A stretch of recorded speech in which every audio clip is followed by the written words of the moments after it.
Hello, everyone. Happy New Year.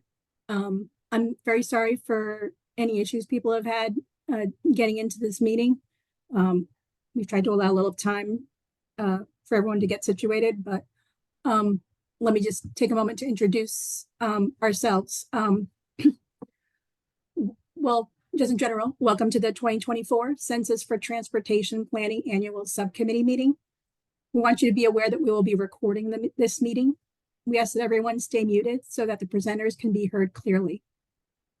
My name is Kathy Yu. I'm a transportation modeler and have been working at NCT COG for 19 years. I've been a co-chair of this subcommittee since 2019. I wanted to welcome Kyla Elzinga. She joined the subcommittee as co-chair last year. Kyla is a program manager for planning and data at the American Association of State Highway and Transportation Officials, AASHTO. She supports the work of the subcommittee on planning and the Census Transportation Planning Products data set under the AASHTO Census Transportation Solutions Technical Services Program. So this subcommittee is very interested in census data matters as they relate to transportation planning. Our focus spans the entire spectrum of census-related activities, including applied uses of the data, the content of censuses, collection procedures, and dissemination programs. As part of our goal to promote understanding of census data, ACTS, census transportation planning products, and other data sources for metropolitan transportation planning, we prepared a lineup of speakers today to update you on important census data issues. A couple more notes. I ask that you post any questions for the presenters in the chat box. Kyla will be monitoring the chat after each presentation as time allows. Kyla will read questions from the chat box to each of our presenters so they can respond.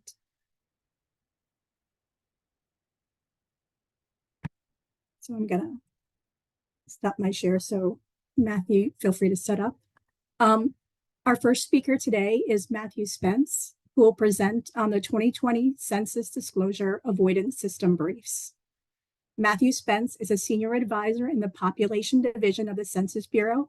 His work focuses on the impact of disclosure avoidance on the demographics of special populations. He previously served as chief of the Foreign-Born Population Branch.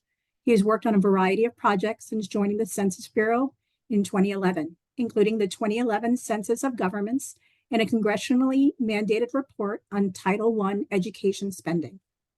Matthew received a bronze medal for providing support related to the citizenship question on the 2020 census and for managing the creation and analysis of demonstration data files on the 2020 disclosure avoidance system.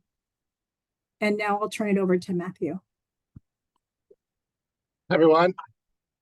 I hope everyone's doing well today. This is my first time coming before this illustrious body, so I'm very interested to learn more about your issues and your transportation. I'm actually currently on a work trip, so I'm accompanying the director. We're meeting with a variety of tribal and advocacy groups throughout the Pacific Northwest to talk about data, what data are available. We actually tomorrow, the 25th, are re-releasing special tabulations from the American Community Survey called the SPT, so Sam, Paul, Tom, SPT tables, special population tables, and the AIAN special population or special tables, AIAN tables from ACS. Those are really exciting because those allow you to really deep dive into a particular race group, ethnicity group, or tribal, tribe or group of tribes. Okay, so what I'm not here to talk about is ACS, though. As much as I love ACS data, I'm here to talk about the 2020 census. So I'm going to go on. I'm going to monitor the chat and try to answer chats as they come in. I've got a pretty firm stop around 8:40, so I'm going to try to, if you have a question that you want to ask, please let me know, and I'll do my best to answer. So first question is, rather than discarding surveys that do not satisfy disclosure rules, can the undisclosed surveys be provided to another federal agency which might only aggregate and process the surveys, and such aggregation and processing would not violate disclosure rules? It's a great question. I think I'm going to hold off on that, and I'm going to come to that in just a second. Okay. So Daniel, I'll come right back to that. All right. So first off, I think the main thing I wanted to talk about on this slide is that, we are talking about the 2020 census here. The data collected in the 2020 census is a much smaller universe of questions. We say 10 questions for everyone than the American Community Survey. This is the census that happens every 10 years and is meant to count every person in the United States once, only once, and in the right place, right? That's the tagline. So as you can see here, here's some of the things that we gather. We gather things like vacancy status, tenure for housing. We gather each person's relationship to the householder. So the first person who fills it out, person one, we call the householder. And then everyone's relationship to that householder is recorded. We record sex, age, Hispanic origin, and race. So a much smaller group of individuals here. Much smaller group of attributes, I should say. Much smaller group of information. Okay, so for the 2020 census, for every census, for every bit of information we gather, we're obligated to protect data under U.S. Code Title 13. Title 13 gives us the authority to gather this data, but it also mandates that we protect what we call respondent confidentiality. That's just a buzzword, a technical term, a jargon word, but confidentiality, I mean, you can basically think of it as we don't want people to be able to back out information that you provided in the census. We don't want people to be able to say, oh, hey, look at this block. We can look at this one block, which is, maybe a small city block, and there's one person between the ages of, 40 and 50, and he is, not Hispanic and white. Oh, well, okay. That's probably, so that is giving private information about, or another way to think of it is there's only one white person on this block and he is between the ages of 40. He's 40 or he's 42, that would be personally identifiable information. So previously, the way we've done that is we use something called swapping. What we would do is we would find small blocks, small little slivers of geographies. And if we saw just like one or two households that we thought were disclosive, we would pick them up and put them in a different nearby geography. The most famous example is there was a couple who lived at the Statue of Liberty, you can believe it, in New York City. They're the caretakers of the Statue of Liberty. They were white and 60 or so, both of them. And when you looked at the 2010 census, what you saw was the people who lived on that island, on Ellis Island with the Statue of Liberty, they were actually an Asian couple. So clearly that was someone who was swapped. And the New York Times had a whole story about this. So I'm not disclosing anything 10 years later, 14 years later. But what we've discovered is that this amount of swapping isn't sufficient to protect data, given that we have larger computers now, we have the cloud, we have supercomputers that can essentially take every single tabulation that we give. Every time we publish data, it gives a little bit more information. And what they can do is take all of those aggregates across all of the different geographies and back out a file that looks like microdata, that looks like each row is a person and each column is a characteristic of that person. And what we found is that there's actually, if we attack the census in that way, if we use our supercomputers to look at the published counts in 2010, we can back out personally identifiable information. And we just do not want that. We do not want to undermine the trust that the public has in the U.S. Census Bureau. It's our utmost goal to collect the data and give it back to you, but also not divulge anything personally identifiable. There are a lot of potentially sensitive questions out there that we did not, want information. Yeah. So what is differential privacy? This is that new tool that was used. Differential privacy essentially adds a little bit of noise to every single tabulation. So let me give you an example. Imagine a block. Imagine it has 10 people in it, okay? 10 people, 5 males, 5 females. Now, with differential privacy, we'll add a little bit of noise to each person. So imagine you take a dice and you roll the dice. And if you get 3, no change. If you get 4, no change. If you get 5, that's +1. If you get 6, that's +2. If you get 2, that's -1. If you get 1, that's -2. So again, like if you roll a 1, your count goes down by 2. If you roll a 2, your count goes down by 1, and then on the way up to 6. So imagine, again, this computer essentially rolls a dice for males. It gets 3, okay? So 5 remains unchanged. That count of 5 is the same. But the count of females, it rolls the dice, and it says, oh, we have a count of 2, or the dice rolled 2. So we're going to subtract 1. So now we have 4 females. So that's basically what it is. We just add a little bit of noise. You can imagine, if you think of the bell curve, I don't know how many folks remember that from statistics or math class. If you think of the bell curve where the normal distribution, most answers are within 0, and then they slowly become less common the further you get from 0 on either the negative or the positive side. So that's basically what it does. We add a little bit of noise to every single tabulation.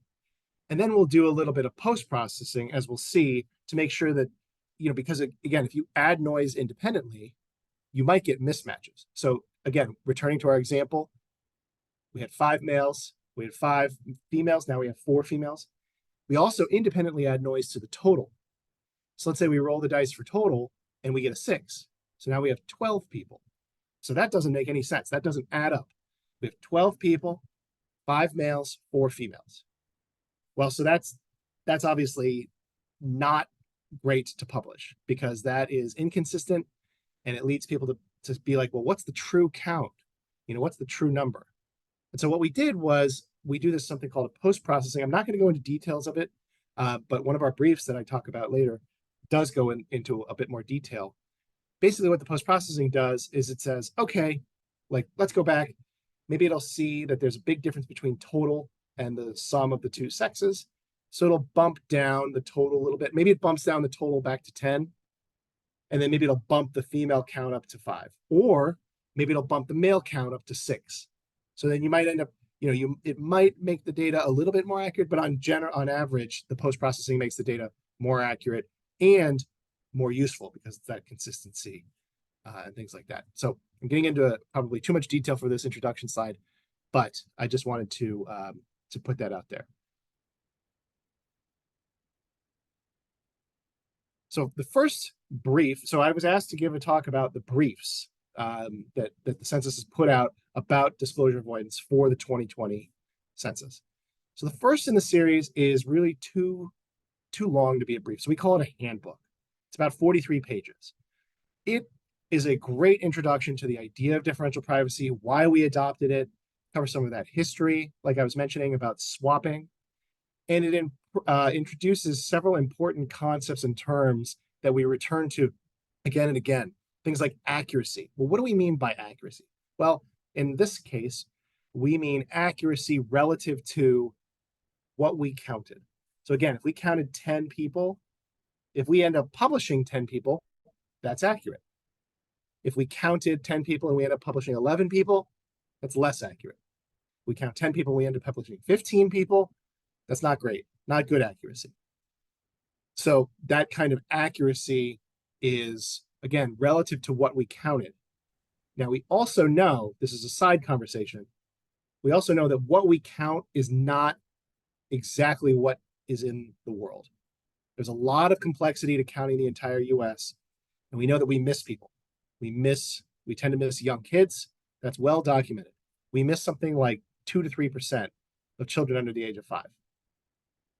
We miss certain race groups as well, people who are Black or African American in particular, also Hispanic people.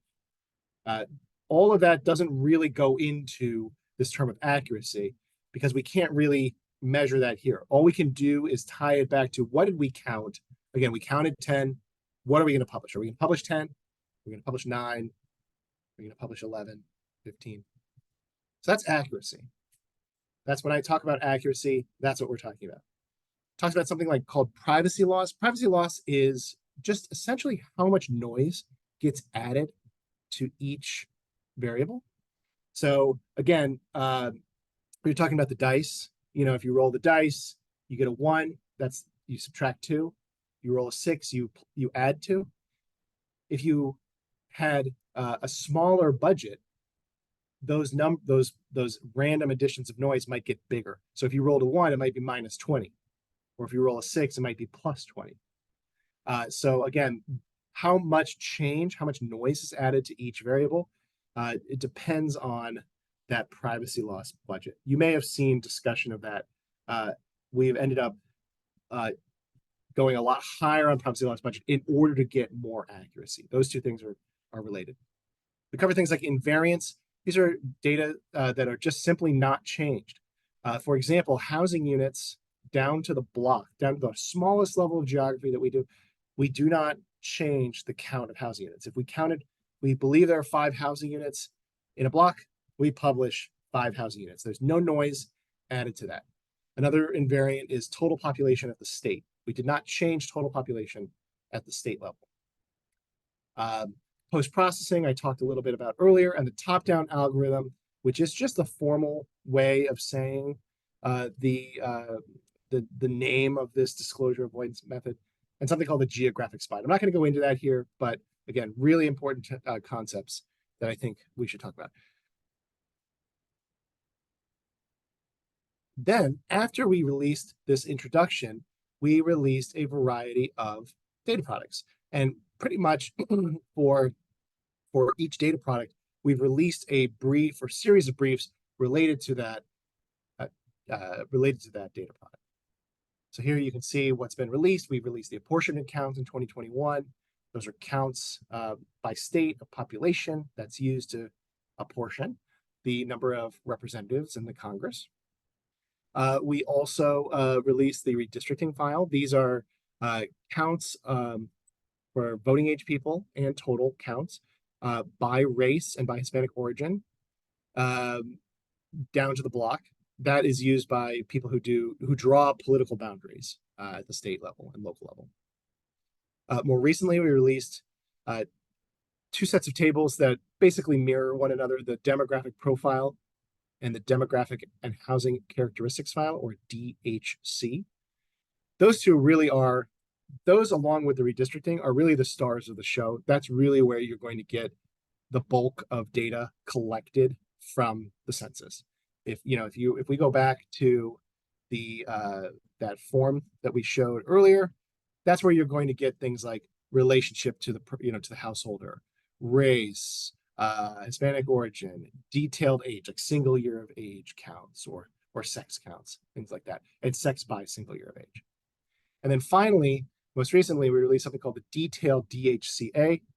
And that's detailed counts of basically what people wrote in as their detailed race. Going again back to the form here, you can see underneath white, for example, print German, Lebanese, Egyptian, or under Black or African American, Jamaican, Haitian.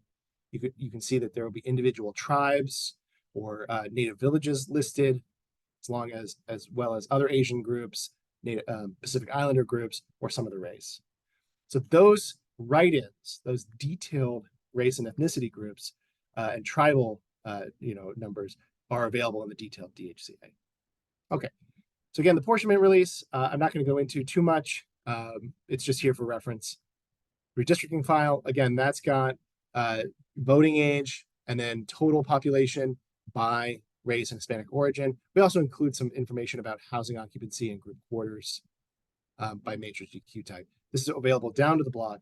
And again, it's protected by that top-down algorithm. That's again what I was talking about, where we add noise and then we do post-processing to make sure things are consistent, to make sure we don't have any negative numbers, and to make sure that, to get a little bit more accuracy out of things.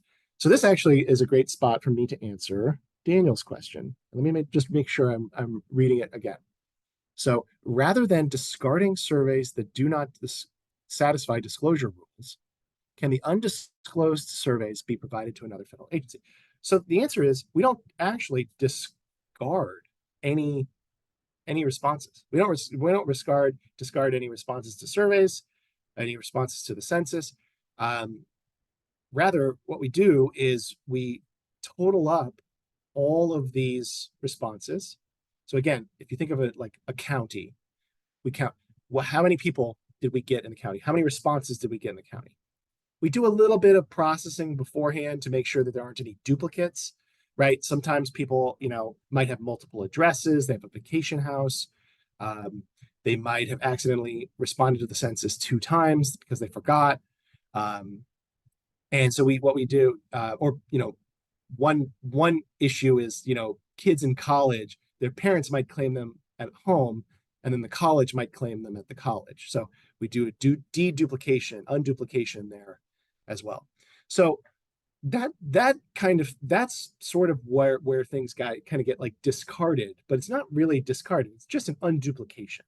It's really like, okay, Matt Spence was at, this college, whatever, Boston University, and then he was also counted at home in Cambridge.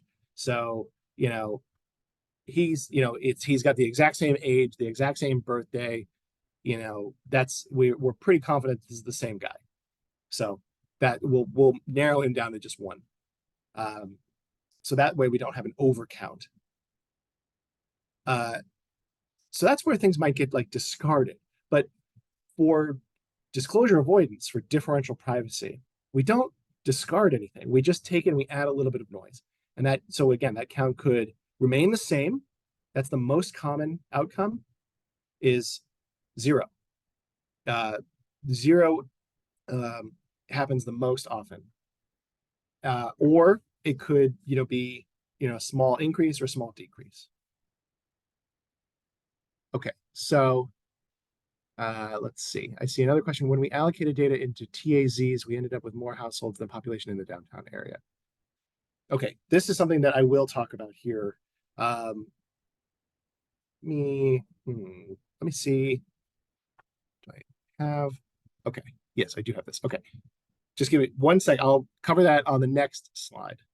And then last, how do you find the college students at home, college town? So there are a couple of ways that we do this. I'm not really the expert in this particular operation, but we know that there are questions on the form that say, do you have a usual home elsewhere?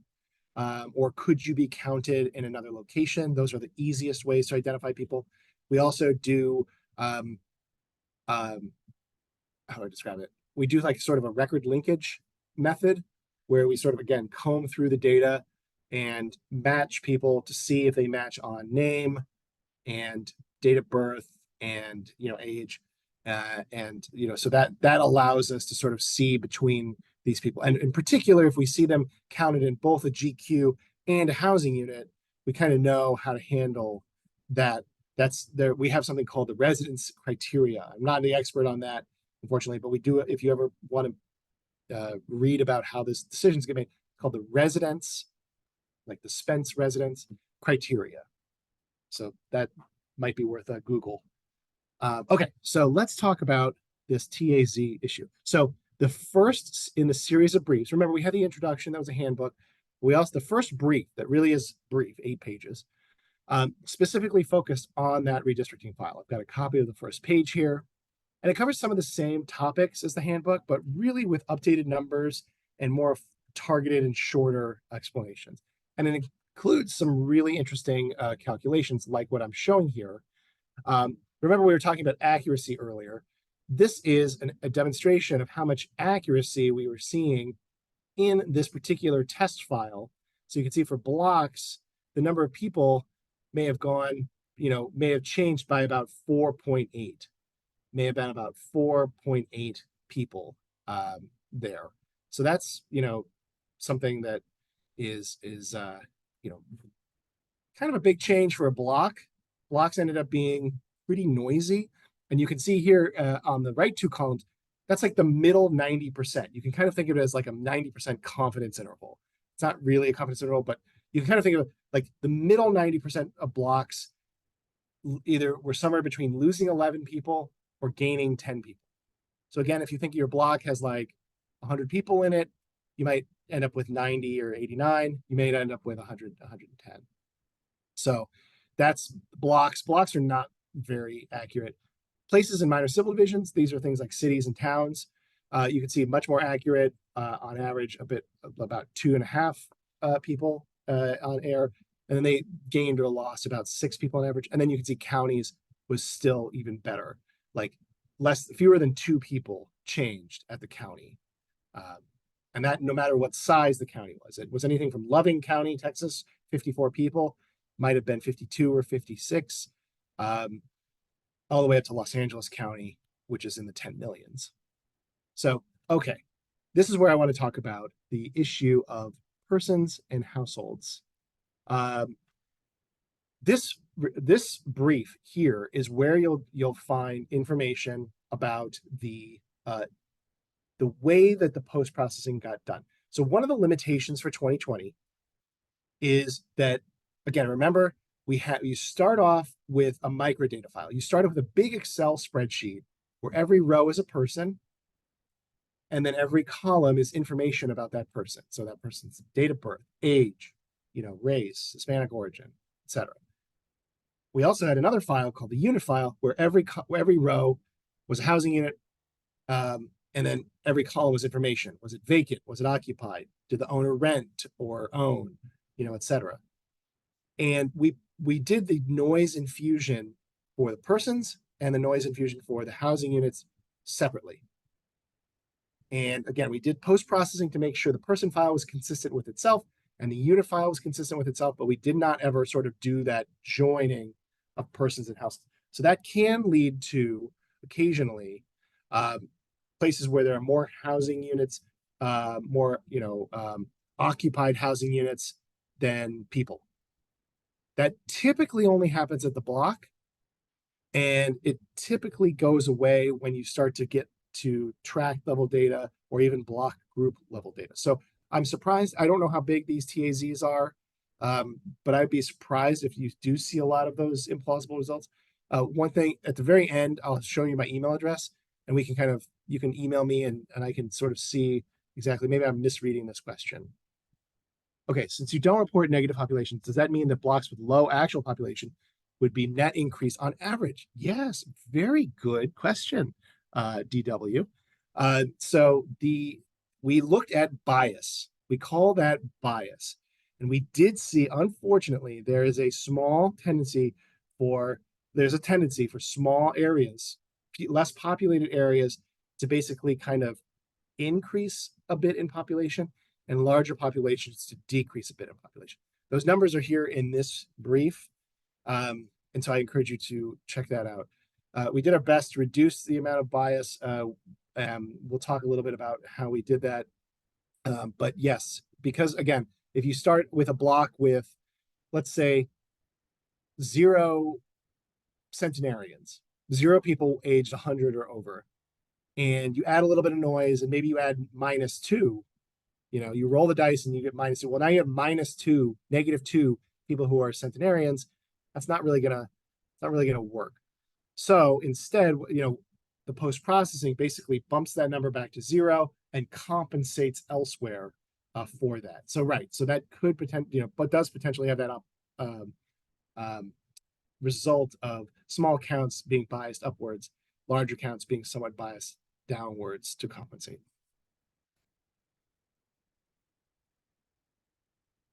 Okay, the second in the series of briefs kind of goes back, it takes a step back and says, well, let's look at what kind of research was done. What are we talking about with these new attacks on privacy, on confidentiality? This brief really, we've done a lot of these talks and workshops and presentations and papers about this disclosure avoidance and why the need for it. But this is really the most approachable discussion of it. So I encourage anyone who's interested in the why to read this particular brief. Again, 8 pages, very accessible, very approachable. The third in the series of brief really focuses on that post-processing. And we've talked a lot about this post-processing already, so I won't go too much into it, but it's that after the noise is added, let's make sure that there's data consistency. For example, if you add up males plus females, you'll get the total count. Or if you sum up all of the county counts in a state, you'll get that state count. Also, we did some certain post-processing to get more accuracy for geographies that didn't neatly line up in the state, county, tract, block group, block, what we call the spine, the geographic spine. Things like cities that sometimes can cross even county lines. Things like American Indian, Alaska Native reservations, which can even cross state lines. We did a lot to work on that, those so-called off-spine geographies, and this brief covers that. Then, more recently in 2023, we released the DHC. We talked about this. This is sort of the lion's share of the data that are available if you think about 2020 census data. We also released the demographic profile, which is just sort of like a summary table. This is something like if you have a mayor that's interested in your town, you might pull up the demographic profile because it gives you a sort of bird's eye view of a variety of different information. One nice thing about the DHC is that a lot of these characteristics are, a lot of these tables, I should say, are iterated or repeated by different race groups. So you can really get a sense for, okay, I want to look at just people who are American Indian and Alaska Native alone, people who are their households. Like, let's just look at the households who are AIAN, for example. Here's a couple of table examples.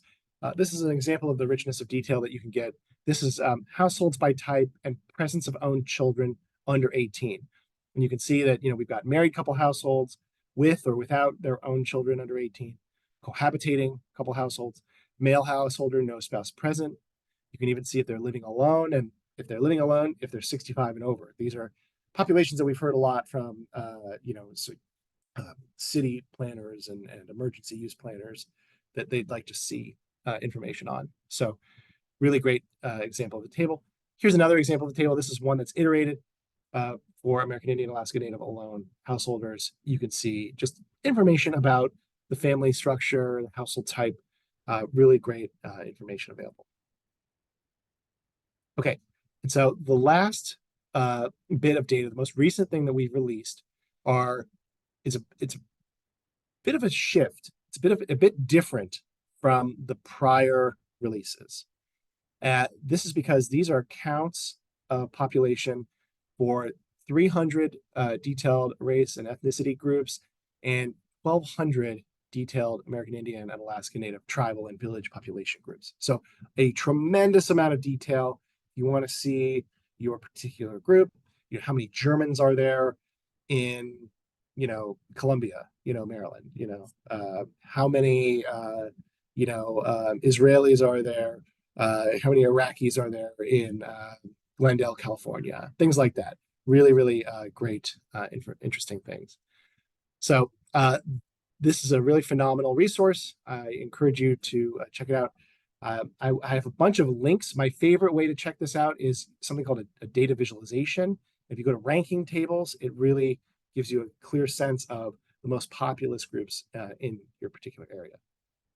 So here, unlike the other tables, unlike the DHC and the PL, these don't have every geography that census puts out. They only include counts at the nation, state, county, tract, place. Now, place can be city and town. It can be incorporated. It doesn't have to be. And then American Indian, Alaska Native, and Native Hawaiian areas, so tribal areas. The last thing is it shows differentially private safe tab P algorithm. I know that's new jargon, very exciting. Basically, the safe tab P, it's very similar to the top 10 algorithm, except it does a lot less post-processing. So again, with all differential privacy, you start out with a list of persons or a list of housing units, and you get counts for every single geography and every single characteristic you're interested in. So I'm interested in the number of Germans in Tacoma, Washington, right? Okay, the number of people who are German alone, who reported German underneath their detailed race, right? Okay, so I'm gonna go throughout the entire list of all 300 million people. I'm going to pull out all the people in Tacoma, Washington, and then I'm going to pull out all the people who say they're German alone. Okay, then I have a count. That's the count. Then I'm going to add noise to that count. And here for detailed DHCA, I do a little bit more minimal post-processing. We don't necessarily make things add up in the same way that we did before. So if you end up adding up all of the detailed white groups, it may not equal the white count for the DHC or PL, the earlier redistricting data. But because we sacrifice that post-processing, we're able to get a lot more accuracy and guarantee that kind of accuracy. So again, I mentioned German alone. German alone are people who just report German. So they check the white box and they write in German. Or maybe they don't even check the white box. They just write in German. They would be German alone. If they wrote in German and they wrote in Italian, then they would be German alone or in any combination. They would also be Italian alone or in any combination. Now, what if they checked white, wrote in German, and then also checked Japanese or Asian Indian, right? So, okay, so they would be Asian Indian alone or in any combination, and also German alone or in any combination. So really, really powerful way to get the full count of people who are available there. We, of course, put out a brief for this detailed DHCA. This is the fourth in the series. This covers all the different things that we did, the little bit of post-processing that we did, how these counts can be a bit inconsistent with other 2020 data products, but it includes a lot of guidance for data users on how to create ratios. I wanted to say, like, what percent of the Asian population is Asian Indian? You can do that. You can compare directly between Asian Indian in the detailed DHCA and Asian in the DHC or redistricting data. That's perfectly okay. And so this brief really gets into some of the great guidance there. Okay, so I see similar naming, polls versus Polish. We have an entire, what we call the coding operation. We have a very big code list that's many, many pages. And so if people put in different spellings, different, like they might put in Hamburg instead of German. I'm a Hamburger, or maybe I'm from the, I'm Alsatian, right? We know, okay, that's a region here in France, and where, we can put them in different places. And so, yes, so if they put Pole or Poles, they would get counted as Polish. If they put Polish, they'd be counted as Polish as well. Each one of those gets sort of tagged as Polish. Okay, we're running short on time. This kind of goes through some of the different data available. So one thing I mentioned was the total population. Total population is available at the nation and state for every group. And then based on certain thresholds, it's available at counties, places, and other things. We also include sex by age detail for different groups. So if you have a large enough population, you'll get the sex by age detail. What are these thresholds? You can see here, in order to get total count, you would have to have fewer than 500 people. But if you had between 500 and 1,000 people, you'd get 4 age categories by sex, as well as total. If you had between 1,000 and 7,000, you'd get 9 age categories by sex, also the total. And then you'd get 23 age categories if you have 7,000 or more at the nation and state level. At the sub-state, so county, tract, place, and then AIN&H level, you need to have at least 22 people to get a total count. If you have fewer than 22 people, you will not get total count. So if your tract has 0 Norwegians or 3 Norwegians, you will not get a Norwegian count. The reason for that is we wanted to make sure that as we're adding noise, we didn't want things that we counted as 0 to show up as positive numbers. There are a lot of tribal and village population groups, Alaska Native village populations, that if we didn't impose this threshold, would show up living in places in the country that we know that they do not simply live. We know certain tribes, certain village populations might live in like Southwest Alaska only. You can only find them there. But because of the vagaries of this, like adding noise, they might show up in Kansas, or they might show up in Iowa or the Dakotas. And we know, okay, that's purely noise. That's not actually where people live. So we instituted this lower bound. But again, if you have at least 22 people at the sub-state or AIN level, you'll get that count up to 1,000. You'll get total count. And then slightly higher thresholds to get the sex by age categories, but they're still available for the groups. And this is, the nice thing is, this is dependent on the population for that particular area. For that particular area. So let me give you an example. Imagine that you're in Montgomery County, Maryland, and right next door is Prince George's County, Maryland. Okay. And imagine there's a group of people, let's say, I don't know, let's say Egyptian. Okay. And there are, 1,010 Egyptian people who live in Montgomery County. They would get 4 age categories for Montgomery County. Now let's imagine that in Prince George's County, right next door, they only have 100 people. Well, they'll get a total count.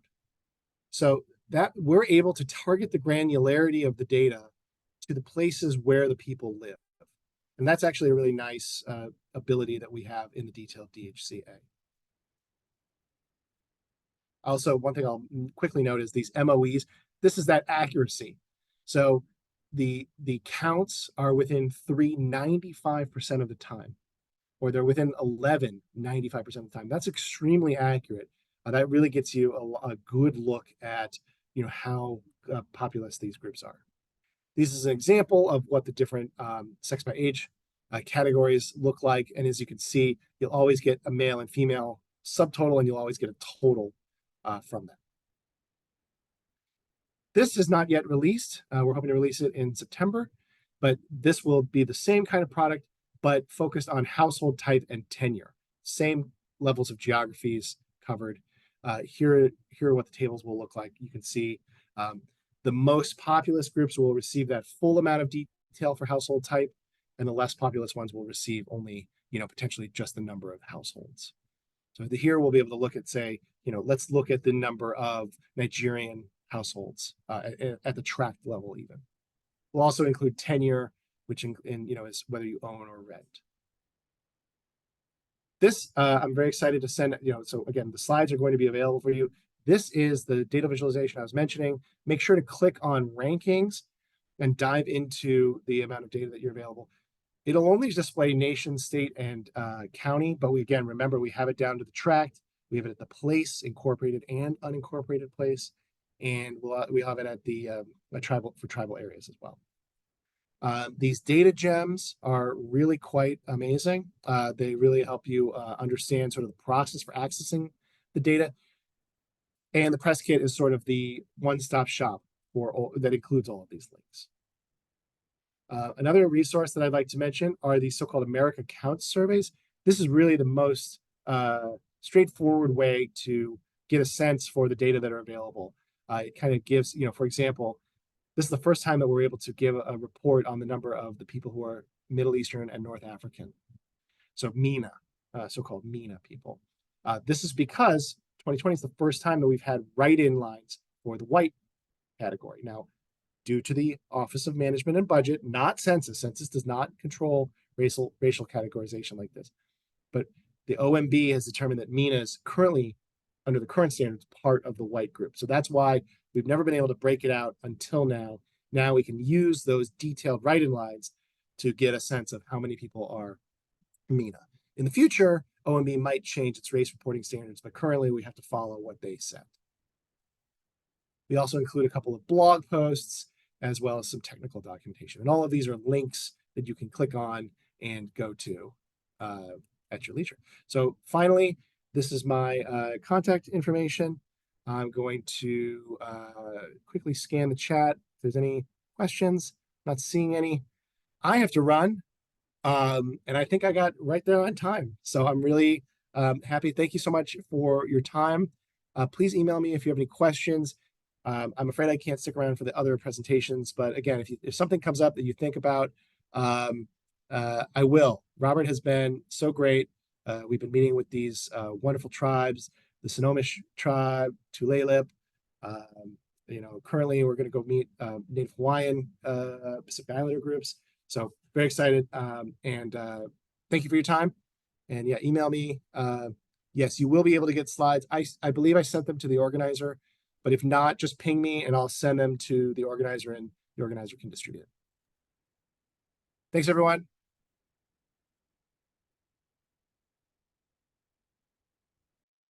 Thank you so much, Matt. And some people were asking about slides. We do have copies of the slides. We will be putting it on our website after this. We'll also be recording the webinar and the transcript and putting on our website, and we'll let people know via our mailing list when these are available. So, so please make sure you contact Kyler or myself if you want to be included in that mailing list. Our next speaker is Charlene Bird, who will present on ACS data product updates and ACS content changes. Charlene Bird is a survey statistician at the U.S. Census Bureau in the Social, Economic, and Housing Statistics Division, the Journey to Work and Migration Statistics branch. She has a doctorate degree from the University of Tennessee in geography with an emphasis in urban and economic geography. Currently, she is specializing in commuting and other transportation-related topics. And now I'll turn it over to Charlene. Okay, great. Thanks. Can everyone hear me? Yes, thanks, Charlene. Yes, wonderful. Thanks. So we're going to switch gears a little bit from what Matthew had discussed, which was very much Census 2020 oriented.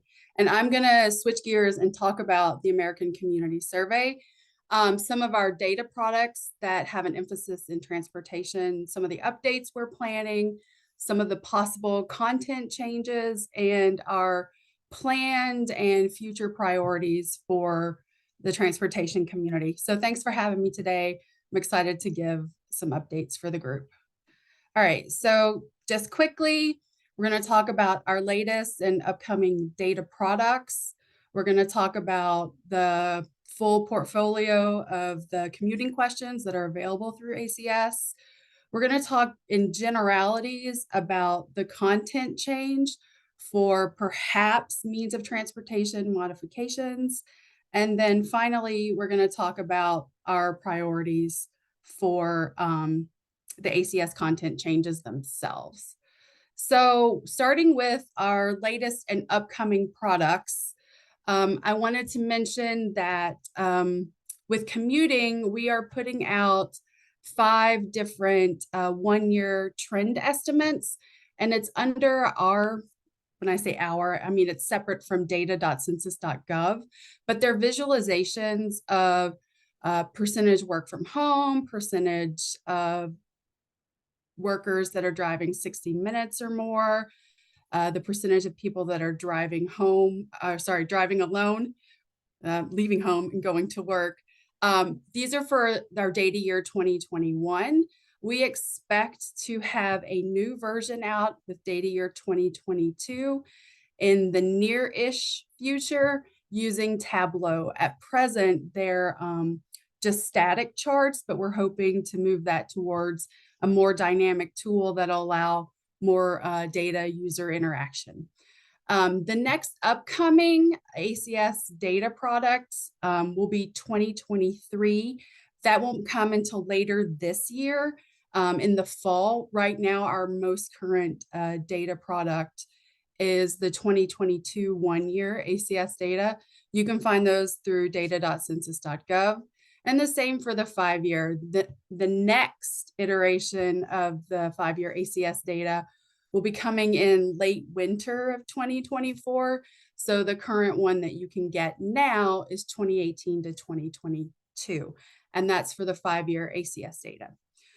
One of the things that our branch, or my branch, the Journey to Work and Migration Statistics branch produces were the 2016 to 2020 5-year ACS commuting flows. And these were produced to support new OMB definitions of core-based statistical areas. Now those groups, those definitions are updated by a different group in the Census Bureau. That's the population division. And so we support them in their delineation process by constructing these county to county commuting flows. And then once the new OMB delineations are out, they also go ahead and publish the county to county commuting flows. One thing additionally that we're excited about in our regular complement of data that come through data.census.gov is on our subject tables, our SO802 tables or our SO804 tables. We are adding a worked from home category. So I've done a quick screenshot there at the bottom. For the SO802 tables, this is what the current headers are. So as a result of the increase in work from home, we're going to add that as a fourth category to the subject tables. So you'll be able to quickly drill down and get the percentage of work from home across these tables. And then the SO802 tables are based on the place of residence, and the SO804 tables are based on workplace geography. So hopefully this will give you a couple of extra tools that are very easy for our data users to grab as they help to inform their communities. So that covers like our latest data products and those that are upcoming. Most of you are probably familiar with our extensive amount of commuting content. So our current questionnaire captures the primary method of transportation. So we ask, respondents, how did you usually get to work last week? So the last week is the reference period, and they're only allowed to pick their primary means of transportation to work. However, like if you use two different modes, it's up to the respondent to respond with the one that's the greatest distance, but we're still only collecting their primary means of transportation. To get a handle on carpools, we ask how many people rode, and that lets us distinguish between drove alone and then carpool based on the number of riders in the car. So that's a subsequent question we ask to means of transportation. We asked last week, what time did the person's trip to work usually begin? And we're only collecting this piece of information for those that are actually commuting. We don't collect this information for those folks that are working from home. So those folks are excluded from this universe. But that is another question that we ask to get a handle on commuting to help us, analyze transportation patterns. And then finally, we collect place of work. So we are able to geocode down to the place if the respondent has given us enough geocodable information. Ideally, we ask for an address, and if the address is good, we geocode it to that particular location. And this helps us set up those relationships that we can analyze that support the OMB, commuting flows, as well as looking at concentrations of workplace for employers, those kinds of things. So those are the current questions as they are now. And I alluded to before, we, Journey to Work and Migration Statistics Branch, are in early brainstorming periods of perhaps changing or altering the means of transportation to work question. So with that said, this is not the first time we've done a change to the question. So we've been collecting means of transportation in the decennial on the long form all the way back from the 1960s, where we had a very limited number of categories. And then in 2000, that was the last long form decennial that was used for the basis for the ACS. So since the ACS's implementation, we have changed the means of transportation question subtly. So what that looks like is before 2019, it was very similar or outright matched the 2000 long form. Then from 19 to 23, we underwent a content change that resulted in a change in the survey in 2019 that basically updated some of our category names. So we went from streetcar, trolley car to light rail, streetcar, or trolley, and did some reordering that correlate to like respondents, response and prevalence. The one thing that we have planned coming with data year 2024 collection, so this part of the question and instrument should already be, or is already in the field being collected, is we added ride hailing services to taxi cab, and we locked off taxi cab just to kind of update the language there. So that's now better to direct respondents. Maybe they would have put, if they were using ride hailing services, into other method. We were trying to usher them more into the taxi cab and ride hailing services. So give them actual delineated instructions for that. So that's some of the very small, subtle changes that, you know, have happened over the last, 5 or 6 years, or the last little bit. But what we're thinking and what we've heard from several partners and stakeholders are that maybe this is not the best information for planning. And so we're trying to understand what exactly transportation planners and industry worker, industry subject matter experts kind of need. So we're trying to be responsive to that. So I want to give a very broad overview and generalization of the timeline for content change. So if you recall the 2019 content change that was very subtle, the content test for that started, I believe, back in 2016, if not before.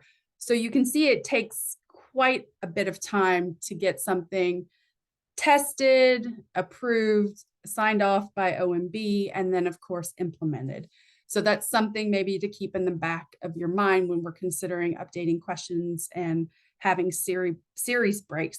Just because maybe you want the data today that is more expansive, let's say on work from home, you're probably looking at post 2028, 2030, because that's just how long the process takes. So it's a multi-year process. We start out by identifying questions for testing or reformatting.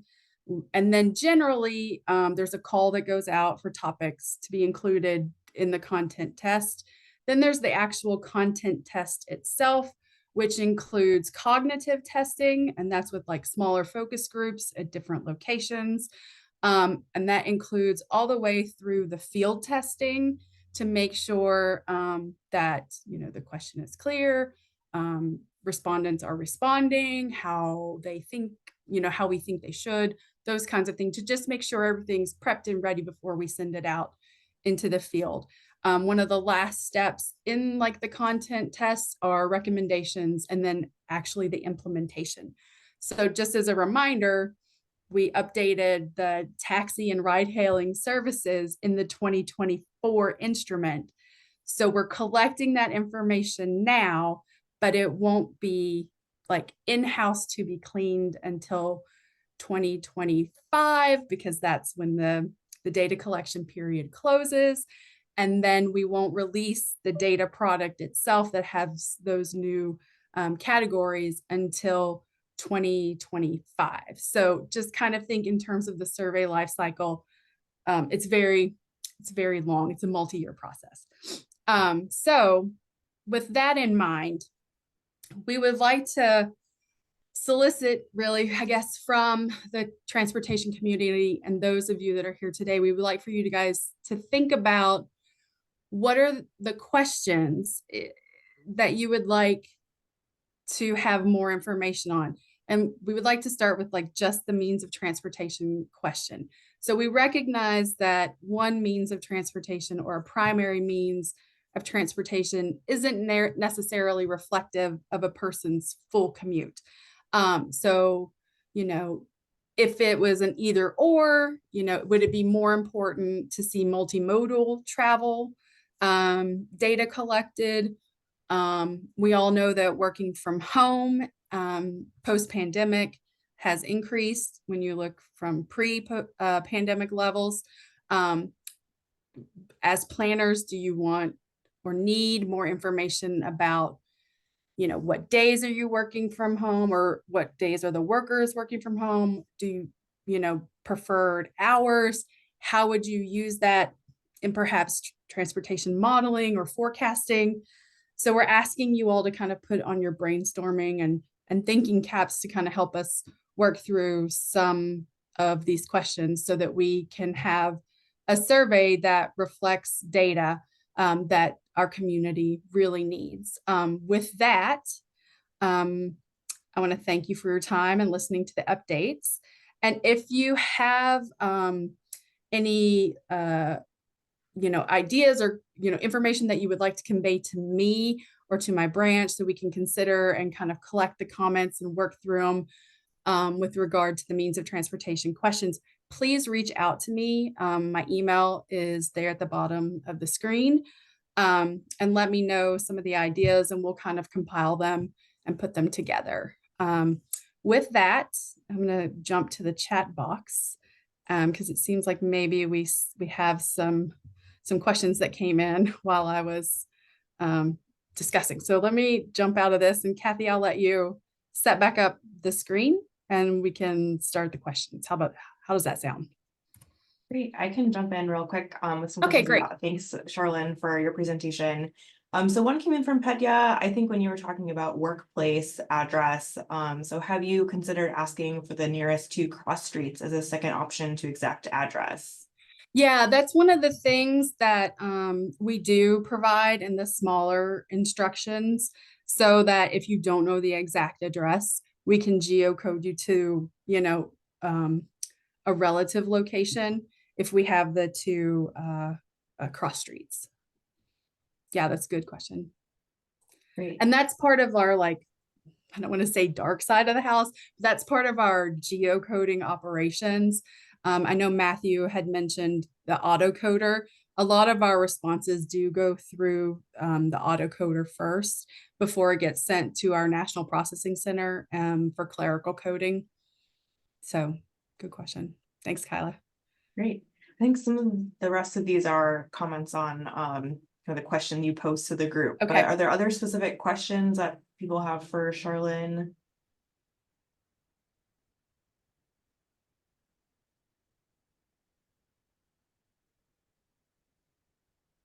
And if there's nothing for the group today, please feel free to email me. I'm happy to respond, and just let me know. Great. All right. Well, Great. Thank we'll you. make sure, Charlene, that you got these kind of comments in the chat as well. Thank you. But otherwise, I'll turn it back over to Kathy to introduce our next speaker. Thank you. Thanks, Charlene. Thank you, Charlene. Our next presenter today is Penelope Weinberger, who will provide updates from AASHTO. Penelope Weinberger is in her 15th year at AASHTO. Her chief responsibility is the successful operation of the AASHTO Census Transportation Solutions Technical Service Group program, which includes the Census Transportation Planning Products Program. Penelope also works with the AASHTO Committee on Data Management and Analytics. She began her 2nd or 5th career in transportation in 1999. She's a person who enjoys bike rides and is regularly looking for a bridge game, so feel free to let her know if you're interested. And now I'll turn it over to Penelope.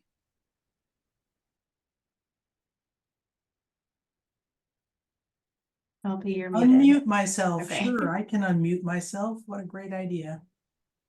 Am I sharing my screen effectively? Yep, looks great. Thanks. Great. So thanks. Yes, only let me know if you're interested in a bridge game, if you know how to play bridge, but if you also want to learn, I'd be open to that. I'm excited to be here today to talk about the AASHTO Census Transportation Solutions, the thing that you all know as the CTPP and have known as the CTPP since forever ago, probably 2007, 2000. I don't know. Ed Christopher's here to tell us how long it's actually been the CTPP, and before that it was the UTPP. But it has gone through a name change, so I want to talk about some updates to the ACTS program. The data, you'll be happy to learn, is still called CTPP data, so you can still get that and use it. So the CTPP data, our critical chunk of product that we produce, is now housed in the AASHTO Census Transportation Solutions Technical Service Program. So let's see. What is the ACTS? The Census Transportation Solutions Program is a technical service program of AASHTO. It's the same thing that the CTPP used to be. It's funded by member state transportation agencies. It operates in cooperation with FHWA, with FTA, OST, with the Census Bureau. Thanks, Charlene, for being my BFF.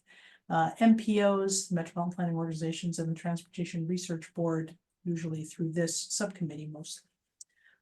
The program includes the data, the Census Transportation Planning Products data, training and technical assistance, and research and outreach. And we have a new logo. And you saw from the old slide that our old logo is kind of fading out here because we've moved on to this new, much more linear logo of the AASHTO Census Transportation Solutions. We're guided by an oversight board. We're missing a couple of states in the Northeast. So if you are a state DOT person and you live in the Northeast and you're on this call, then you're automatically qualified to serve on the board of the ACTS, but talk to me later, don't just assume. We have 8 states and a state DOT chair. We have 8 MPOs and we have a transit agency.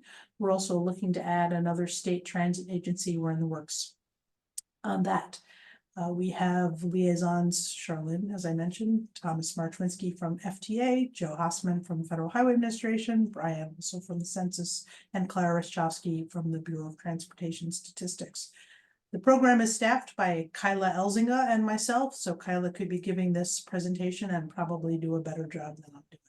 I'm also happy to see that a lot of people that are on this page are on this call. I saw Jonathan, I saw Marianne, and I see some people, and Petya, and I see some people that formerly served, like Shimon, nice to see you, and Rachel Cortez, who used to be on this board. So it's always great to have our old friends come and hang out with us while we talk. New program name and logo, I think I covered that. We have new software coming. We're currently beta testing it, and it's about to go live. It hasn't quite gone live yet, but Kyla and I are headed down to Auburn, Alabama next week to teach the class. So theoretically it should be live by then, but we'll probably teach the course in the dev site. So look for our new software to be launched within the next month. I would say confidently by the end of February, it should be out on the street. If you're a user of CTPP data, if you have an account in the old software, you'll be getting a note. I'll be sending a note out through the CTPP listserv, telling people what to do with their preferences and their saved cohorts and all that fun stuff that you've accumulated over the years, and how we're going to move it over. And sadly, we're not going to be able to move it over, but you can recreate it in the new software. But it's probably good to know what it is if you want it. The new software also is going to have an API. I think we're not going to talk about that very much today. The API was tested by a hackathon. There are some really great case studies, use cases of the API, and it's going to be a better integrated workplace for power users, and that'll be available as soon as the site is launched. You'll be able to go there, click on the button for the API, ask for an authorization key, and use that instead.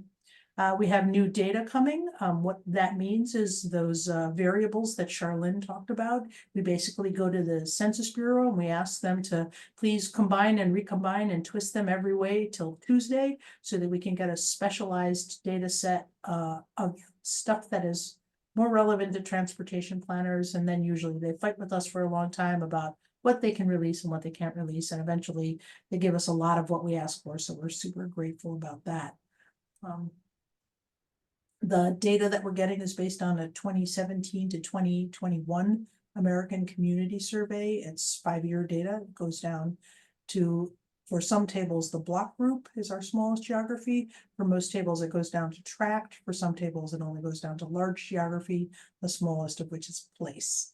We get a lot of workplace-based data. We get about 84 tables of workplace-based data, so it's a little bit different from the ACS regular releases, standard releases. And we also get flows from home to work.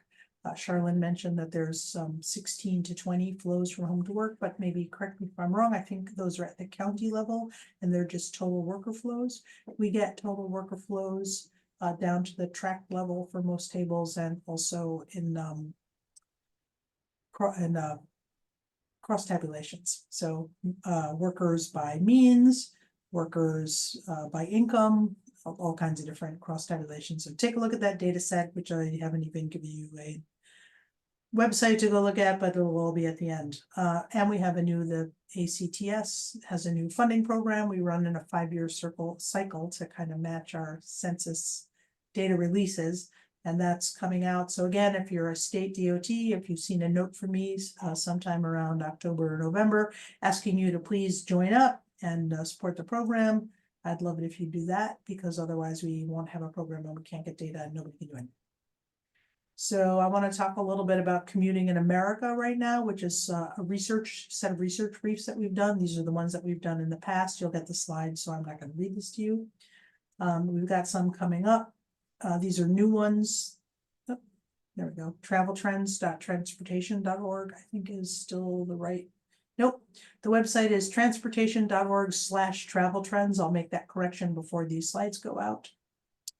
And these are some slides. We're going to actually hear about one of these. I think the next person speaking after me is someone who did research on this, on one of these commuting in America briefs. So I don't want to give that all away, but the evolution of US households is a new one. We're adding methods of measurement and reporting of emerging modes of travel, and more recently, understanding geographic and demographic variation in mode choice and travel behavior, and machine learning approaches to classify commuting behavior using individual and neighborhood level socio-demographic, geographic, and health factors, which is not what the brief is called, but that's what it's about. Then we're going to hear today about approaches to examining equity in commuting, I think. Am I right about that? I'm not sure, but we'll find out in a minute. And rural commute patterns is coming later. Here are some resources to access the program. The AASHTO website, which is transportation.org/CTPP. We've undergone a transition to our website, so this may look a little different than you're used to. If you're seeing the old site, please come to the new site because it's a lot more updated. The old site was deprecated last April. We haven't been able to make changes to that in over 9 months, but it was the one that was in place. Now we finally moved everything over and we're able to update it. So come and take a look at the new website. This is the old data site. The data is still available through here. We haven't shut this down. It's going to be up and running for another couple of months until we get the new data site up and running. One big difference between the old and the new is that there's going to be a structured query available. So you can sort of pull out some drop downs and figure out, what it is, what data set you want to look at, what topics you're interested in, and then select geography. So you'll see that if I went to the next screen, I had selected the 12 to 16 data set, our most current data set. I selected a topic, and it's giving me the topic that I selected, and then I've gone to geography selection, and it's asking me what. So a lot of it is similar from the last data. You're going to have to pick a geographic level and then pick your specific geography, but it'll be easier to find. There's also a keyword search so that you can find it, and then it will give you all the tables that are relevant to what you asked for. Instead of one table at a time, you can get them in a drop down. More on that later. The CTPP listserv is still alive and well with 685 members. You can join it by going to this website. This website is still correct. Yes. And the Transportation Research Board Subcommittee, the Census Data for Transportation Planning, the one meeting that you're in now, Their website has moved to the transportation.org/CTPP website. So you can come and check out all the news there. And I think probably the presentations from this meeting will be posted on this website. So it's very meta or recursive, depending on how you look at it. Federal Highways has a website maintained by Joe Hassman and Rob Schiffer, who I think is on this call because he's presenting later. So I hope he's here. And I think Joe's here. I think I saw everybody here. And this is where you can look at the CDPP status report. We every 3 times a year approximately put out a status report that has lots of good case studies. So if you're looking for a place to get your research published, reach out to Rob. He's always looking for content for the newsletter if you're working with this CDPP data. Or if you're interested in some ideas of what to do, or if you want to see if there's any something you're thinking of doing has already been done, there's always great technical documentation in all of those articles. So I recommend you can search the index, look for old stuff. You can submit new stuff, have a new idea, rework an old idea, do whatever you need to do. Here's the index I just mentioned. And then here's the Census Bureau Journey to Work data homepage. I think that this is still correct. This is a great resource where you can find all kinds of information on the journey to work. And here are the contact information. Myself, Kyla, Charlene Bird at the Census Bureau, and JJ Zhang from Cambridge Systematics, who's our main technical adjunct, along with a bunch of other wonderful people like Ed Christopher and Kevin Tierney and Heath Lupton and Krishnan Vishwanathan and Kuros Muhammadian, who are all our technical adjuncts and help us solve all the sticky, thorny, difficult, and tricky problems that you come up with and present me with. So I think that's all I got. Do I have time for questions or did I go too much over? You have time for questions. We have just a couple in the chat. So first one we have is, will we get guidance for using the API version? Yes, there will be some guidance for the API that's being developed right now, thanks to Kevin Tierney. There are parameter strings available, so if you get a key, there is some guidance, but right now I would say that the guidance for using the API is limited to people who know how to use an API. So we're developing a little bit more basic guidance so that we can try to help introduce more people into using the API. Great. Next question, 2017 to 2021 data will cover both pre-COVID and COVID trends. How will that be reconciled? Right, so we actually very specifically and explicitly requested the 17 to 21 data. As you know, we make our data request years ahead of when we get it, and we knew that the pandemic was here. So in 2020, so when we made the data request, we wanted to be sure to cover the we didn't know about pre and post because obviously we're not like, you know, that prescient, but we did want to cover COVID. So we wanted to get what we thought might be a good baseline data so that further data sets could sort of show the development post-COVID. So we hope that's what we're going to get with our 17 to 21 data. How we're going to reconcile it, we don't know. We don't get microdata from the Census Bureau. We get tabular data. So it's however they're reconciling it. It's going to be a typical 5-year period data set. It just will include probably a lot more telecommuting and other dips in work and stuff like that. Great. All right, last question for you. It sounded like you said after this year's 2017 to 2021 data, there won't be another data set until 2025 to 2029, probably released in the 2030s, question mark. Why the 3-year gap? Thank you for the question. I obviously misconveyed what I was trying to say. The 2025 to 2029 refers to the ACTS yearly program. We're currently just finishing the 2020 to 2024. The next data set that we're going to ask for, and thank you for bringing it up because there's already a request into the Census Bureau for it, even though we haven't even got the 2017 to 21 data, is a 2022 to 2026 data. There'll be no gap. Great. All right, thank you, Penelope. I will turn it back over to Kathy. You don't want me to answer Grant's question about loads? The answer is no. Do that one, great. Loads and LEHD are not a subset of CTPP. Loads and LEHD are administrative data set collected and produced by the Census Bureau internally. The CTPP is based on survey data. It's based on the American Community Survey. So there's not a relationship between them. So we don't coordinate with the state sources for employment. Thank you. And yes, the new data will be available. Well, the software and the API will come first, so you'll be able to test out the software and the API on the data that you already know. And the new data will be released this year in 3 parts. First, we're going to get the residence-based data sometime around April, we think, April, May. We'll get the workplace-based data sometime late summer, and then the flow data will come by October, November, as I understand it. Great. Thank you for covering all those. Thanks. Now we want to go to one of the Community in America briefs that Penelope mentioned. Our next presenter is Zainab Banpay, who will present on the investigation of commute equity using machine learning techniques. Dr. Banpay is a mathematician with a PhD in computational and industrial mathematics from Morgan State University. Part of her doctoral research focused on optimizing snow emergency operations, reducing costs, and improving truck routing. She furthered her expertise by obtaining certifications in machine learning from MIT and data science from IBM. Currently, she's a postdoctoral research associate in the Department of Civil Engineering at Morgan State University. Dr. Banpay. Thank you for the introduction. Good afternoon, everyone. Thank you for your time. I am here on behalf of my team, Dr. Shukuhian, PI of this project, and Dr. Desmond. I'll be talking about our project named Investigation of Commute Equity Using Machine Learning Techniques. So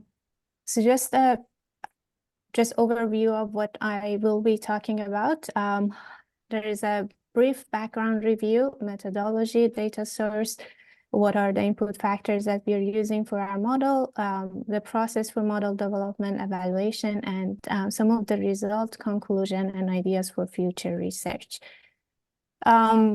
So commute equity has been constrained in accessing job, education, healthcare, and other opportunities. And in order to look at commute equities, there are many factors involved, like income, transportation infrastructure, mode choices, vehicle availability, class of worker, and etc. Evaluating transportation equity is challenging because there are many possible perspectives to look at it. We'll mainly look at horizontal equity and vertical equity. Horizontal equity would assume everyone should receive the same share of resources, public resources in terms of transportation, versus vertical equity would recommend accommodating people with disabilities and other special needs to kind of create the basic equity for everyone. The very first task we did for this project was to do a comprehensive literature review, and I just categorized different perspectives in the body of literature when it comes to commute equity. We can look at accessibility and inequalities. There is just one reference here in our brief. You will see a lot more. We can look at income and transportation. For instance, Littman, in evaluating transportation equity, did a comprehensive analysis of transportation equity.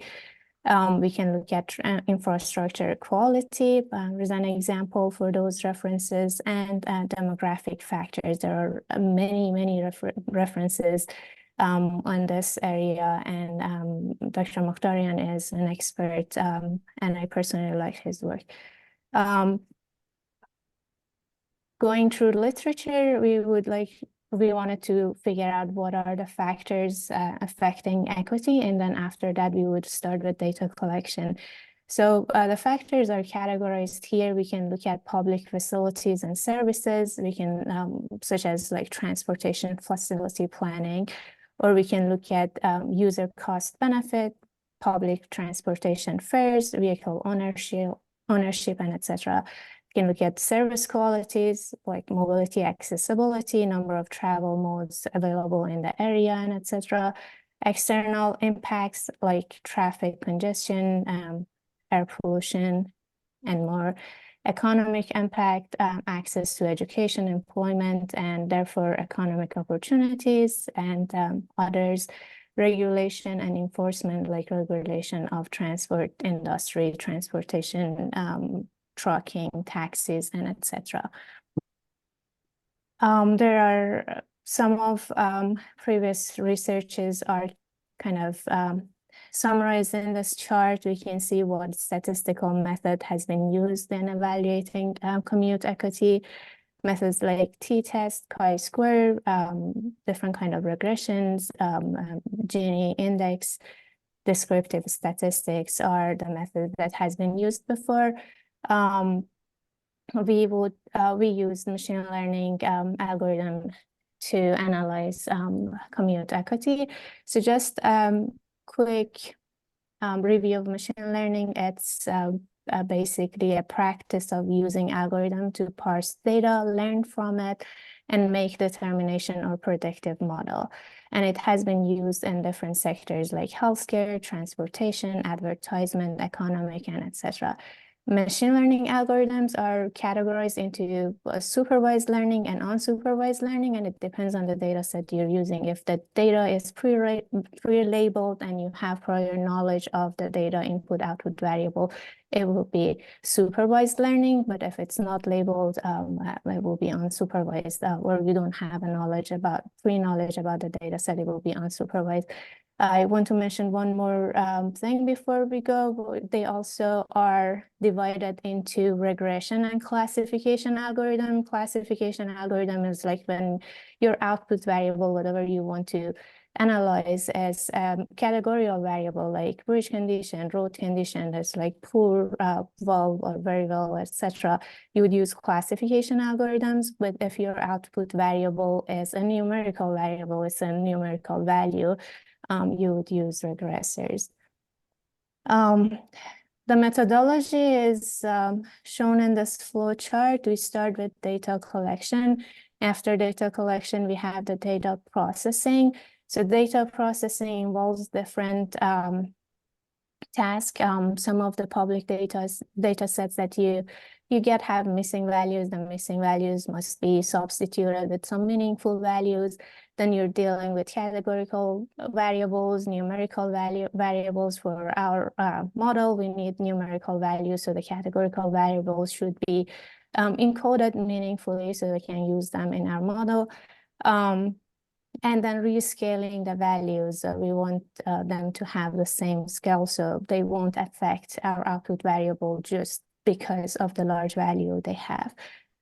After that, we would start with feature selection. We have two different methods for feature selection. What are the influential factors? We can do a comprehensive literature review, see what has been done before, or we can start with like a large pool of input factors, feed them to the machine learning algorithm, and then do a feature importance and see which one are more important to output variable and go from there. For us, we kind of did both, combination of both. We did the literature review, started with like 60 factors, and then we eliminated some of them by applying algorithm and figuring out which factor is more important. Then after you finalize the list of input factor, it comes to model development. For model development, you can use single algorithm like support vector machine, k-nearest neighbor, or artificial neural network, decision tree, or ensemble algorithm like random forest, and etc.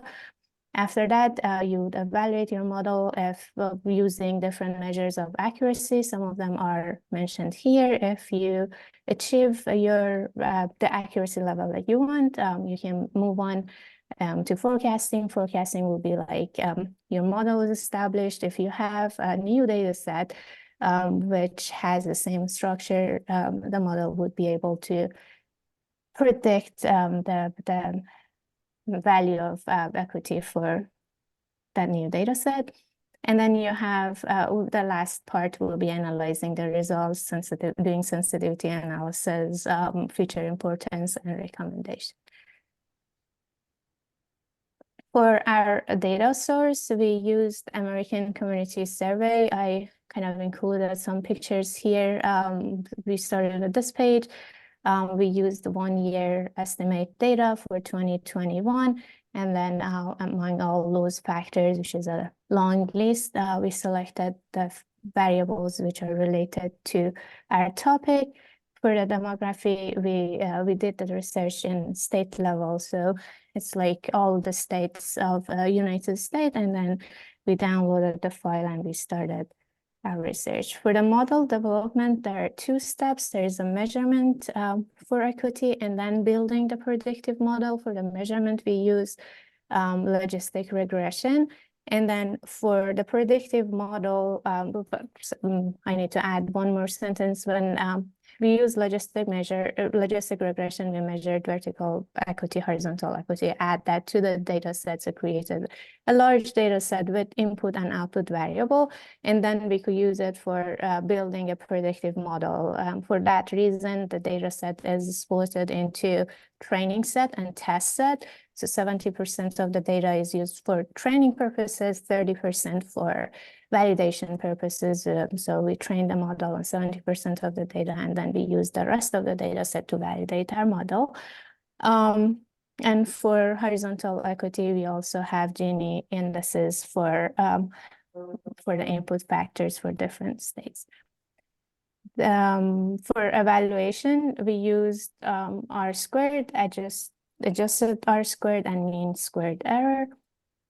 These are a list of input variables that we used. For instance, number of people in the household. Some of them are coming from demographic factors and like age, sex, the number of vehicles in the household, the number of people over 60 years old or under 18 years old, or if they have any kind of disabilities, and etc. And we have some infrastructure variables at the end, which is on state level.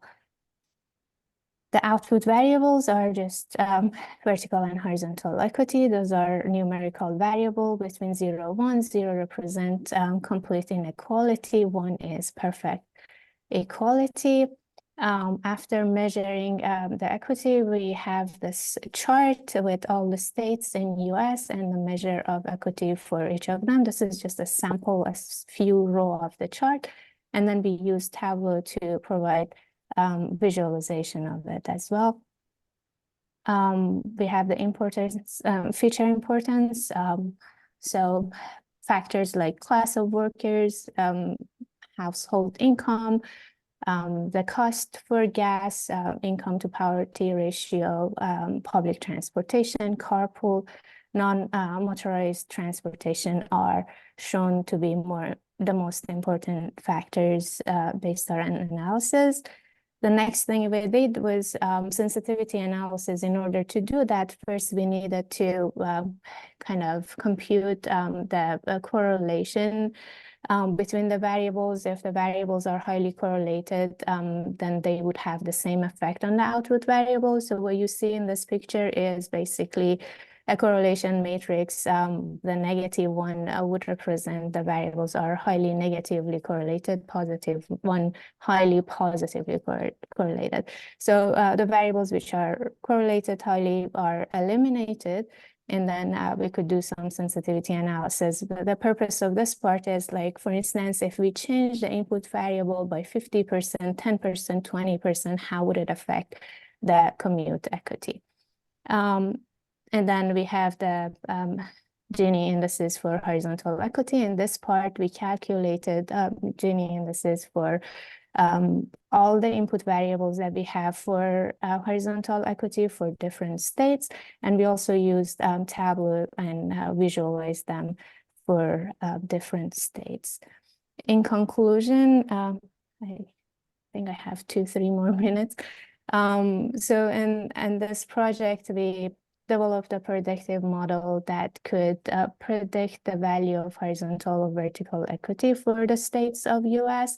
If we're using the same input factors, we did sensitivity analysis to see how the input factors are affecting equity. Several visualization of the result are provided. And some recommendations are also provided in our brief. For the future research, so what we did in this research was a state level. We would like to invest into data collection more and collect data not only in state level, but maybe county level or neighborhood level, and kind of engage the community members more using surveys and see what are their needs and how they think about transportation equity in their neighborhood.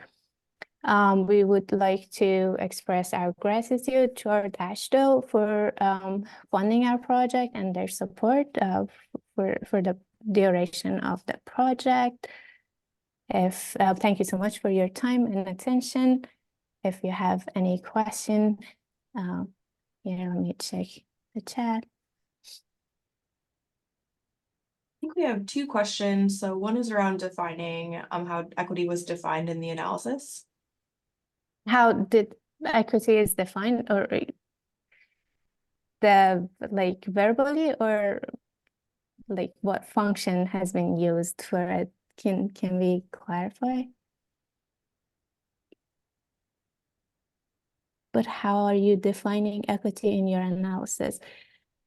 So for us, we are considering all these different factors, and then some of them are, for instance, the number of people in the household. If they are over 60 years old, they would require more resources. If they are between 30 to 40 years old, they can like pretty much use any kind of transportation. So for all of these factors, we would assign them some measures, like some numbers mathematically, so they would be numerical. In our analysis, we used logistic regression. So the output, which is the measure of equity, will be between 0 and 1. But what it does is it would just collect all these measures exponentially and then find the probability and give it to me. I hope I answered your question. I see there is a question for artificial neural network model. So the methodology, when I mentioned like all these different algorithms that can be used, it was just like a general methodology for this research. Regression decision tree was used, not artificial neural network. I'm having trouble understanding how this work might be used. It sounds like a potentially powerful tool, but the challenge is in applying it. Can it be used as a metric of how effective local transportation policy infrastructure are in addressing inequality? That's a very great concern. It, in my personal opinion, yes, it could be. It just needs to be added more into it, because the results we have are state level. So everything is average for each state. We have like one number, but that doesn't represent like different counties in the state. So it should be like in our next project, we're working on collecting data on county level. So that would kind of do what you're saying, local transportation policies and etc.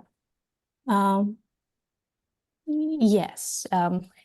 I believe I can send all this information to the conference organizer, like a link to our brief, a link to the Tableau dashboard and everything.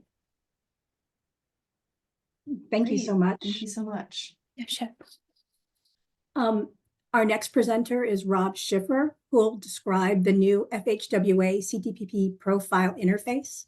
Rob Schiffer, president of Future Plan Consulting and national practice leader in travel demand forecasting for Metro Analytics, has 40 years of experience in transportation consulting, specializing in travel demand model validation, long-range transportation plans, and travel behavior analysis. He received his master's in urban and regional planning from Florida State University and his bachelor's in geography and urban studies from Memphis State University, which is now University of Memphis. Rob serves as project manager on an FHWA task order providing technical assistance and administrative support for the CTPP program. Take it away, Rob. Thank you, Kathy. Hopefully everybody can see my screen. Yep, looks good. Thank you. All right, good. So Penelope alluded to the fact that FHWA also has a bunch of census web pages, and there are quite a few. We've actually been going through all of them. Oh, I'm not able to move the page forward. Oh, there we go. So anyway, there's a big census web page at the or series of web pages at the FHWA website, and one of them in particular allows you to do simple CTPP profiles. I have the link here so you can actually do it yourself. There, and I'll show you what the summaries look like. You can get them at the county, place, and state levels for anywhere in the U.S. And we'll show what these summaries currently look like. This is the page where they're located. They're under the American Community Survey tab within the FHWA Census Issues site. And you can see and pick the different levels of geography. If you go to county, it's going to bring up Alabama. We can pick Autauga County. It's the first county in the first state. And you can see the kind of information you get from that. You get data from the latest ACS that is available through CTPP. That's 2012 to 2016. You get the previous one, and you get data from Census 2000. You can also export that then to a spreadsheet. There's a little place where you can do that, and then you can monkey around with it all you want, and do different statistical analyses of it. You've got a series of household characteristics at the top. You've got information on the mode to work in the middle, and then you've got the average travel time to work at the bottom. That's the way it is right now. There are some limitations to this. Why are you referencing this 2000 census, right? There's no map interface. There's no obvious search capability. So it's a bit difficult to get to the county that you want to.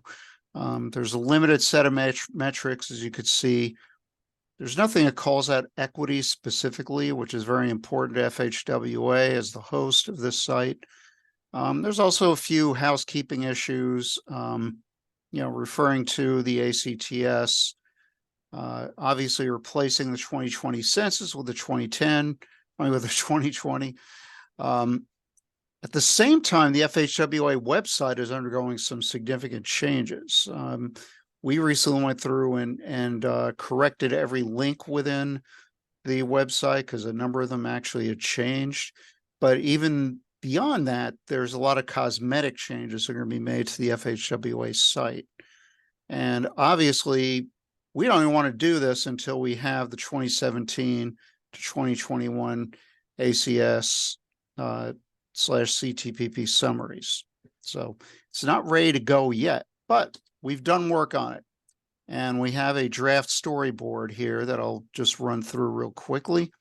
This is what we intend it to look like, and I will let you know that folks from Kittleson Associates work with me on this too. They actually, made the visuals here that you see based on input from myself and Joe Hosman at FHWA. So essentially, it'll bring up this map automatically, and you'll have the option of doing a number of different things, selecting attributes. Looking at the archives, it'll take you back there if you want. You can select a state at this point. You can, once we're going to do an example of Texas, actually. So when you click on Texas, it'll bring up this box that says View Data. You can view county and place. We had talked about other geographies before, but we're going to keep it simple right now with the geographies that we have currently in the CTP profiles. That doesn't mean it couldn't be expanded in the future. And at the bottom, you can see too, you can still look at a list of the states, the counties, and the places if you want to. So we click on counties in Texas. This is what we get. And then we pick on a specific one, just going to be Dallas County. And here we get the metrics that we want, and we have changed these metrics to be a little more well-versed. And you can also download these to Excel or PDF as well, if you would like. So here's the selected characteristics. Made a few changes to these. You can see that this particular version now refers to Census 2020. It refers to the current CTPP ACS that we have available now, as well as the one that we're going to have in the next few months. So that information is available there. In this prototype, we actually went to the ACS site and pulled these statistics together. Mode to work, that one's largely the same, but again, we've modified the ACS years that are included within this, and it includes mode by work and by household. We got the mean travel time to work again for the two ACS years. We got vehicle availability as a separate one now that used to be rolled up into the first table. And then we have a new table of equity metrics. And some of these were pulled from some of the earlier tables, but there's also some items in here that are not available in the current set of tables. And again, these can be turned into Excel. Here's an example of an Excel worksheet where it includes all this information and all of the summary information to explain where this stuff came from. We can also go to the city level. So here's an example of going into cities. You've got, we're going to pull into Dallas County, and the cities within Dallas County are listed here. Oh no, this is the city of Dallas, sorry. And these are tracts within the city, and it shows the total persons by each census tract. And we can do this for other metrics too. Here's an example of some graphs that we're looking at providing, because right now it doesn't have any visual information at the site. So here's an example of the number of vehicles per household versus the average number of persons per household. And you got the numbers from ACS as well as Census 2020. Here you've got transportation mode, and you've got percentages here. Mean travel time to work with percentages. Here's a pie chart on vehicle availability. And here are some demographics on equity as well. Persons in poverty, percent minority, folks over 65, etc. So next steps, we're certainly open to any comments from members of the Census Subcommittee or anybody else out there, because we haven't finalized this yet. This could be on the content, the look, could be other things. As I said, there are some prerequisites to actually making this live. We're waiting on some updates to the FHWA website. We're waiting for the CTPP tables for 2017 or 2021. There are some mechanical things that'll have to be done, generating a new profiles, so you can just click and get it immediately, integrating to the new site, and a data interface. So that is all I've got. So I'll open it up to any questions that anybody might have Great, about thank you, what Rob. I've shown. Any questions for Rob?